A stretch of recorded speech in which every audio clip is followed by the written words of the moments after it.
Hey there. How's it going? Today's date is September 26th, and I just got done watching a video called 9/11 is an Inside Job, and this is kind of my blog about it. I personally believe that to a certain extent, of course it was. Um, there has to have been somebody uh, in the government who did know about it. They certainly have proved it. I know that much. Anyways, watch this video. I have a link to it in the comments, or not in the comments, but in the about this video section. Uh, there's a link to it. Watch it. It's a pretty good song. It's not like other songs. It's something that you don't really see in this era, which is called uniqueness. But I'm not really specifically blogging about that specific video per se. I'm more really blogging about what the person wrote within that section, in which he states that if you look at music over the past 30 years, you kind of see this thing where rap and hip hop and other new type of or new musics, uh, they're based around this whole thing where life is shit.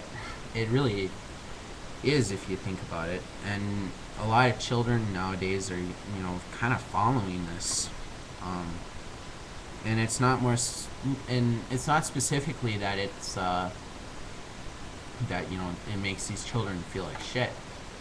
As much as it is that it kind of it's affecting. And I know I might sound like a lot of other people out there who say this, but I say this for different reasons. If you do look at music today compared to music back in the 60s, the 70s, and the early 80s even, um, it's practically right out saying, hey, conform to this, because it's pretty much what we want you to do.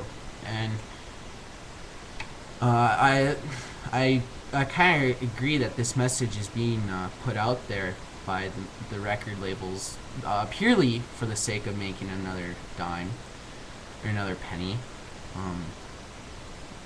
Part of the reason why I say this is because if you look throughout the years, as you enter into the 90s, historically, it becomes more and more easier to become famous. All the great bands out there that have been around since the 60s and the 70s, and even more so in the 50s and 40s and 30s and 20s, and the first 2 decades of the 20th century, you really do have to work you did have to work your ass off to get somewhere. Where nowadays, if you rap about fucking this bitch and fucking that bitch and chilling with your homies and shooting up rival gangsters and doing cocaine and other drugs, you kind of get instantly right on top. Whereas in the old days, you had to work your ass off. Two, you had to know your instrument extremely well. When I say extremely well, I mean you would have had to have been playing your instrument for five or more years. Whereas nowadays, you don't even need an instrument as long as you can write decent lyrics, or that if you can sing decently. And even at that, half the people nowadays can't even do that correctly, in my opinion, of course. These aren't, everything that I'm saying here, of course, is my opinion alone. I'd like to state that disclaimer here real quick. But back to my original subject of this video, about the guy's comment.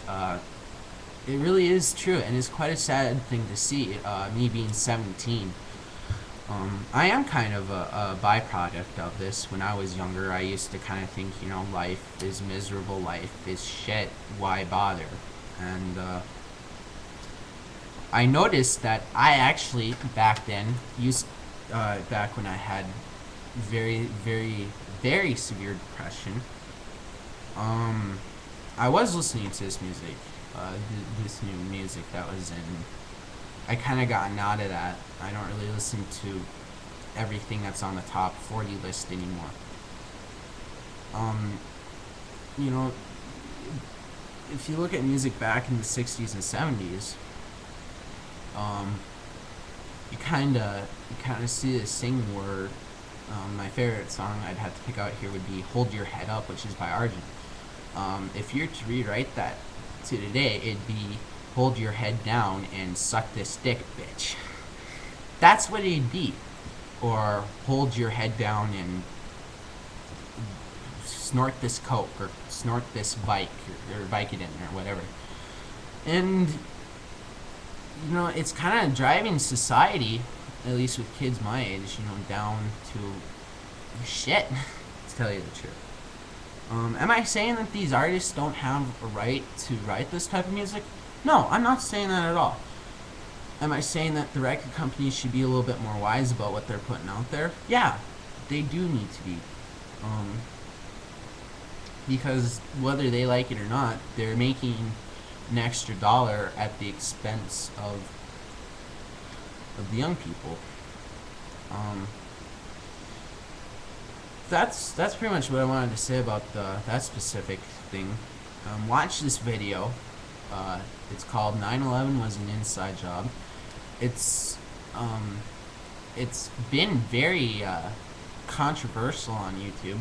Just recently, it's been unblocked from the search, as far as I know of. Comments have been re-enabled. I don't know if the guy can still get into his account or not. You'd have to ask him that, and I probably should do the same thing. But yeah, alas, that's what I wanted to say about that. So, this is my overall message about what I was gonna say. Watch this music video. Take it into consideration. I don't believe that 9/11, like I said, I don't believe that 9/11 was an inside job to the effect that this video is portraying it. But you do need to kind of re-examine a lot of the stuff that's going on in today's society in terms of the media. And this is one of those things. There's no politics with media. There is no such thing as liberal or conservative media. It either is media or it isn't under the First Amendment. So, for all you watching, thanks for watching. Have a great day, and I'll have another video for you tomorrow. Or maybe later on today.